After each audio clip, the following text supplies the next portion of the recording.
Saudara-saudara yang Tuhan kasihi, marilah kita bersyukur kepada Tuhan sebab Dia baik. Bapa di surga, Bapa yang baik, kami kembali datang menghampiri-Mu memulai hari ini. Memulai dengan satu permohonan, satu permintaan. Berikanlah kasih-Mu di dalam hati kami. Biarlah kami menjadi anak-anak-Mu yang memuliakan Engkau. Biarlah Engkau dimuliakan melalui kehidupan kami. Amin. Saudara-saudara, seperti biasa di hari Minggu yang kita nantikan, seperti seorang pria yang mau datang ke rumah Tuhan. Ketika sampai di depan pintu gereja, dia disambut dengan ramah oleh beberapa orang yang sudah berdiri menyambut para tamu. Satu hari ada seorang bapak yang pergi ke gereja dan dia begitu siap dengan penuh sukacita. Dia disapa dengan senyum dan keramahan. Lalu dia menceritakan pengalamannya demikian. Ketika dia masuk gereja, di sisi kanan pintu gereja ada seorang bapak tua berbaju sungguh dekil, berdiri bersandar di tembok. Wajah bapak tua itu tertutup dengan topi koboi yang sudah lusuh. Celana panjang yang dikenakan tampak begitu sesak dan bahkan robek-robek. Sepatunya pun tidak layak bagi orang-orang yang seperti biasa datang ke gereja. Lalu aku berpikir, Bapak ini tidak siap untuk ke gereja. Dia hanya bermalas-malasan, bahkan untuk ke gereja pun dia belum siap, belum mandi, bahkan sempat tertidur di sisi pojok gereja. Lonceng berbunyi.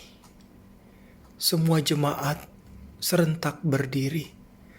Satu pujian melantun dari setiap jemaat yang penuh sukacita beribadah pada saat itu. Tiba-tiba bapak tua itu masuk dan menuju ke arah mimbar. Selesai pujian, lalu bapak tua itu membuka topinya. Semua orang termasuk saya kaget melihat si bapak tua itu. Ternyata si bapak tua yang dekil itu, yang lusuh itu adalah bapak pendeta kami.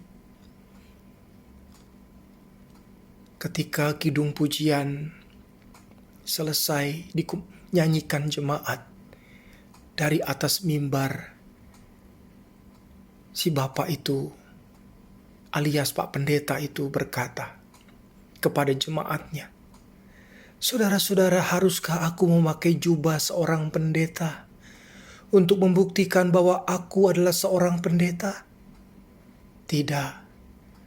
Demikian pula, haruskah seseorang membuktikan kepada kita terlebih dahulu bahwa memang ia layak untuk dikasihani, supaya kita dapat mengasihani dia?" Semula aku tidak mengerti dengan ucapannya. Kini aku mengerti. Di kota kami ada banyak ditemui orang-orang yang dengan penampilan seorang pengemis. Entah benar atau tidak, banyak orang berkata bahwa mereka hanyalah para penipu. Mereka adalah orang-orang pemalas yang ingin melanjutkan hidup tanpa kerja keras. Mereka hanya mengharapkan belas kasihan dari orang lain. Tetapi pandangan ini justru membuat saya berhenti untuk peduli. Tanpa saya sadari, saya telah membuat satu aturan untuk sebuah kasih. Bahkan kasih saya hanya akan berlaku terhadap orang-orang yang dapat membuktikan bahwa ia layak menerima kasih saya. Kasih menjadi rumit, memerlukan kajian dan pembuktian, memerlukan analisa dan data. Dan saya telah keliru. Kewajiban saya kepada sesama adalah seperti yang dikatakan firman Tuhan dalam Matius 22 ayat 39. Kasihilah sesama manusia seperti dirimu sendiri. Hanya mengasihi, bukan menilai orang yang harus saya kasihi. Kini kasih saya beroleh ruangnya dalam hidup saya. Kota ini tetap dipenuhi dengan orang-orang yang berpenampilan tak berpunya. Saya tidak lagi memandang mereka seperti dulu. Mereka semua layak untuk saya kasihi. Mereka mau menipu atau tidak, mereka malas atau tidak, itu bukan bagian saya. Itu bagian Tuhan. Bagian saya adalah peduli dan mengasihi dengan kasih yang tulus. Sekalipun tidak selalu saya memiliki sesuatu atau bahkan materi yang lebih untuk saya berikan kepada mereka, tetapi saya selalu punya kasih yang tidak lagi terbatas untuk mereka atau berbatas bagi mereka. Saya punya senyum untuk menghangatkan jiwa mereka.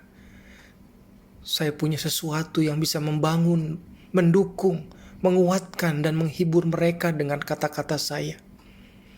Saya punya tangan yang tidak lagi jijik untuk menyentuh pundak mereka. Tak pernah sebahagia ini.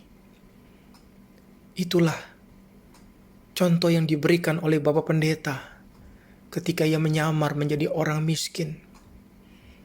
Belajar dari apa yang saya saksikan itu. Saya belajar. Ternyata kasih membuat saya berarti bagi orang lain. Terima kasih Tuhan. Biarlah kasih-Mu sungguh-sungguh kami hadirkan dalam ketulusan, sebagaimana Engkau tulus menerima kami dengan segala cacat celah kami, bahkan dengan segala kemunafikan kami. Amin.